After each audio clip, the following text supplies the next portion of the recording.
Buen día, mi nombre es Alejandra Sierra. Este es el desarrollo de la actividad de aprendizaje 5, la semiótica del arte. La pieza escogida para hacer el análisis es Masacre en Colombia del pintor y escultor colombiano Fernando Botero, una obra perteneciente a una colección realizada entre 1994 y 2003, cuyo tema principal es la violencia en Colombia. En el siglo XX llega a Colombia la United Fruit Company, una empresa multinacional estadounidense dedicada a la producción y comercio de frutas tropicales cultivadas en América Latina, cuyo principal producto era el banano.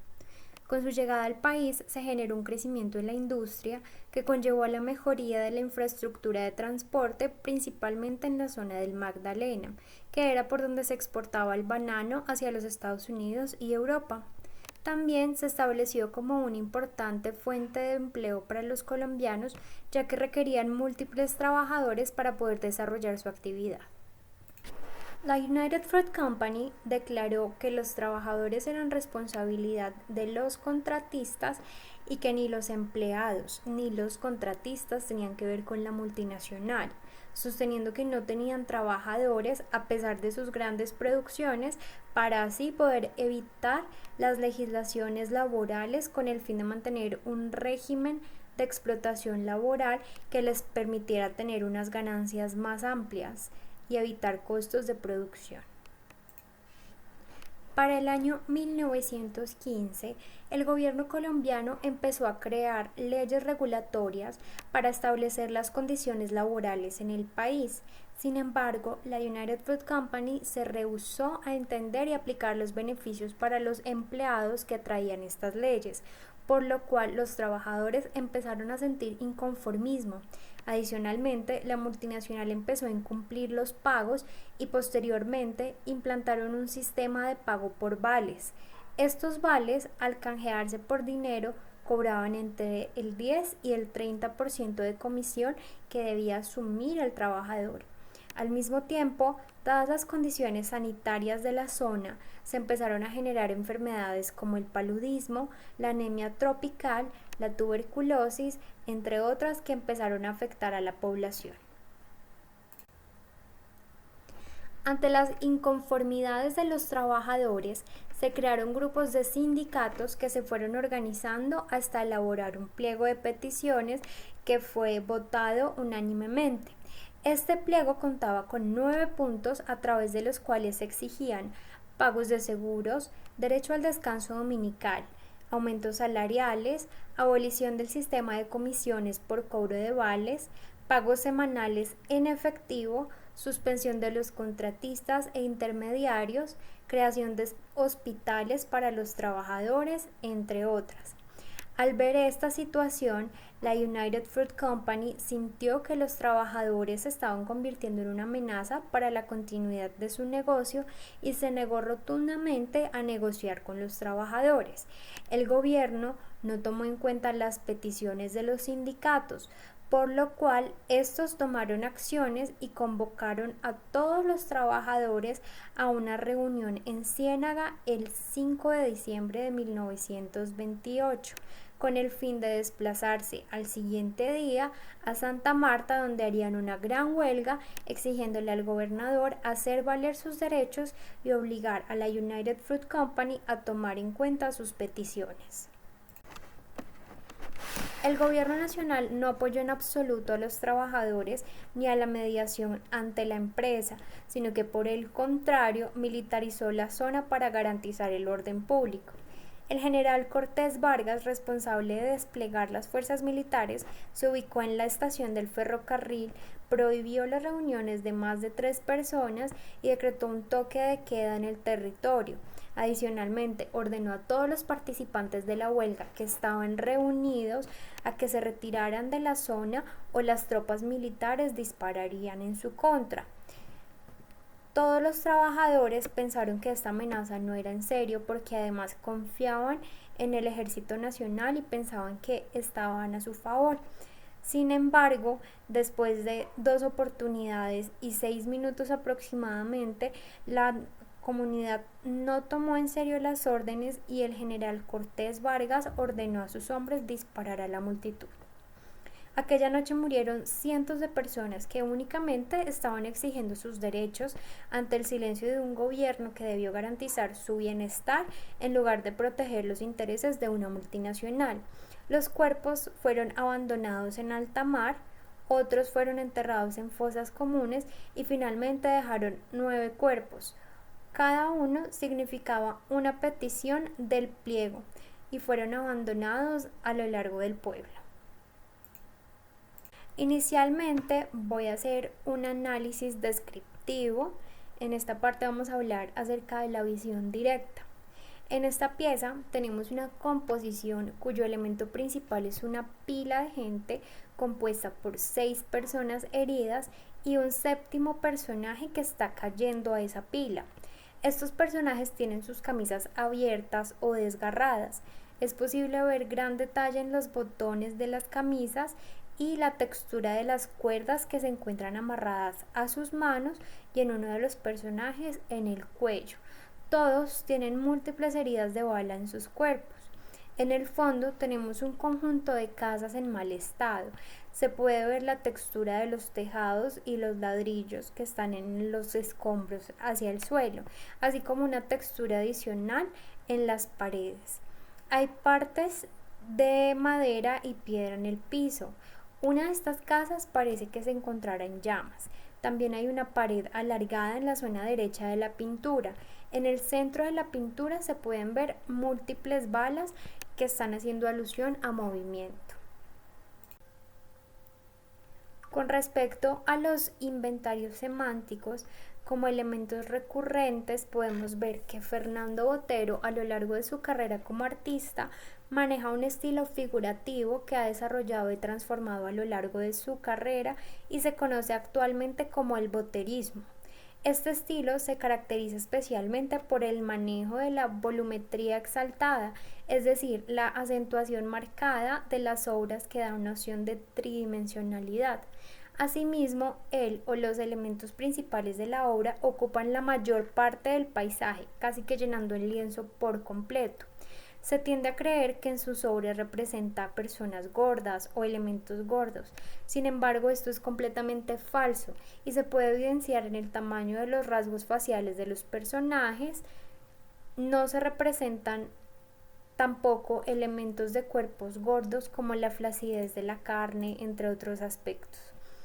El manejo del color que suele darle a las obras es bastante peculiar, ya que entiende que es una forma de comunicación. Con él genera contrastes no solo en armonía, sino en disonancia, como una forma para atrapar al observador. Suele utilizar múltiples capas para así poder llegar a las tonalidades ideales. Adicionalmente, suele utilizar la perspectiva, ya que es un elemento básico para poder obtener el volumen. Con respecto a los aspectos culturales, inicialmente podemos ver que el tipo de vestimenta y el tipo de construcción tiene una connotación a la cultura occidental. Adicionalmente, las prendas de vestir que están utilizando los personajes son bastante frescas, tales como camisas delgadas, vestidos cortos, que suelen utilizarse en las zonas de clima cálido. El tipo de sombrero que se representa es un elemento utilizado generalmente para realizar tareas de agricultura o ganadería, en las cuales la persona se encuentra expuesta al sol por periodos prolongados de tiempo, por lo cual requiere protección facial. Las casas tienen una única planta, cuentan con ventanas y puertas de madera típicas de los barrios populares en Colombia para esta época de contexto. Se pueden ver unas gallinas corriendo por la calle. Este tipo de animales suelen tenerse en espacios rurales y se crían por lo general para convertirla en alimento. Los disparos y las balas, así como la sangre que está en el piso, son referentes de violencia. Continuaremos haciendo el análisis semiótico de la imagen. Para este análisis vamos a tener en cuenta algunos símbolos socioeconómicos.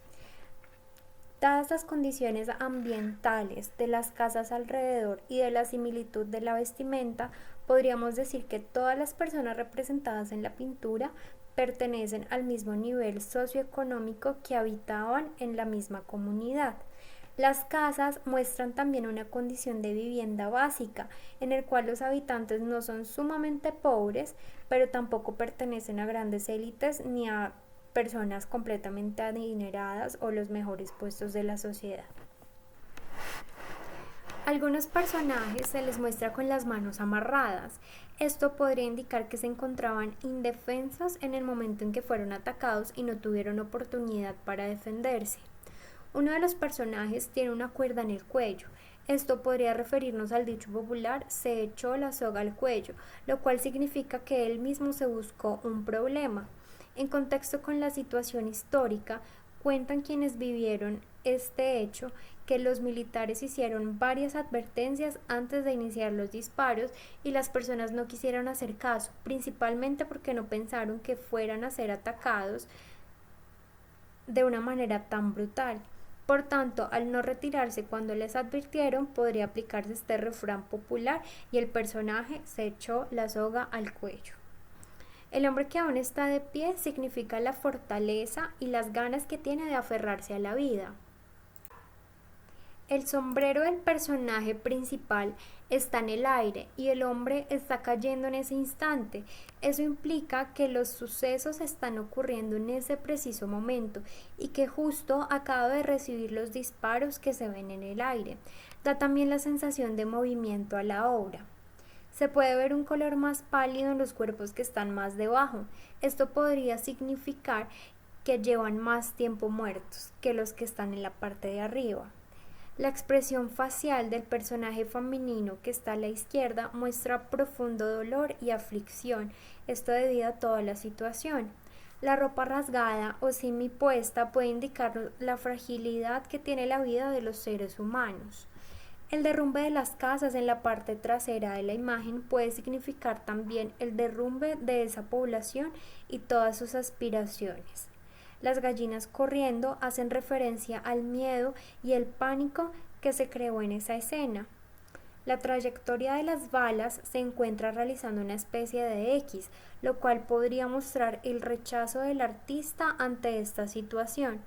También que no hay solamente una persona como atacante, sino que son muchas dadas las direcciones de las cuales provienen las balas. La pared de la derecha podría representar un paredón. El paredón es el sitio en el cual se da muerte por fusilamiento a otra persona. Este método fue utilizado durante siglos en tiempos de guerra para matar una o múltiples personas y era considerado como un acto legal, tal como en este caso, en el cual al general que dio la orden de matar a la población no se le imputó ningún cargo por esta masacre, sino que por el contrario fue ascendido a un mejor cargo. Con respecto a la relación entre el autor y la obra, podemos decir que Fernando Botero no ha vivido gran parte de su vida en Colombia. De hecho, la mayor parte de su vida la ha pasado en el exterior y el conflicto interno no le afectaba directamente, sino que veía a través de los periódicos internacionales la realidad que atravesaba el país. Por lo general, tendía a realizar pinturas de temas varios, relataba la cotidianidad con un mensaje generalmente positivo en su estilo particular al inicio de su carrera. Él no se sentía identificado y tampoco apoyaba los contenidos violentos. Sin embargo, luego de una visita a Colombia en la que fue víctima de un intento de secuestro y en la destrucción de uno de sus monumentos instalados en una plaza de su natal Medellín por el impacto de una bomba que dejó 23 personas muertas, Botero se sintió en la obligación moral de dejar un testimonio sobre un momento irracional de nuestra historia que estábamos viviendo. Si bien siempre ha sido consciente de que sus pinturas no van a cambiar la realidad del país, lo que en realidad pretende es generar una memoria histórica a partir de un testimonio visual de un hecho tan importante y dramático, no solo para Colombia, sino para la humanidad. Así pues, y para concluir, La obra Masacre en Colombia, como lo hemos visto, plasma una escena de la masacre de las bananeras desde la concepción del maestro Fernando Botero, quien en realidad no vivió esta masacre porque fue algo que ocurrió muchos años antes de que naciera. Esta obra es sumamente importante desde la primera impresión y aún más impactante y dolorosa al conocer su trasfondo y toda la injusticia que se cometió en este suceso histórico con las personas inocentes y trabajadoras de nuestro país, personas que tenían sueños, metas, familias y aspiraciones que fueron simplemente pisoteadas por el gobierno que protegió los intereses de una empresa multinacional antes que los derechos de los trabajadores, un panorama que lastimosamente no es muy diferente al que tenemos hoy en día.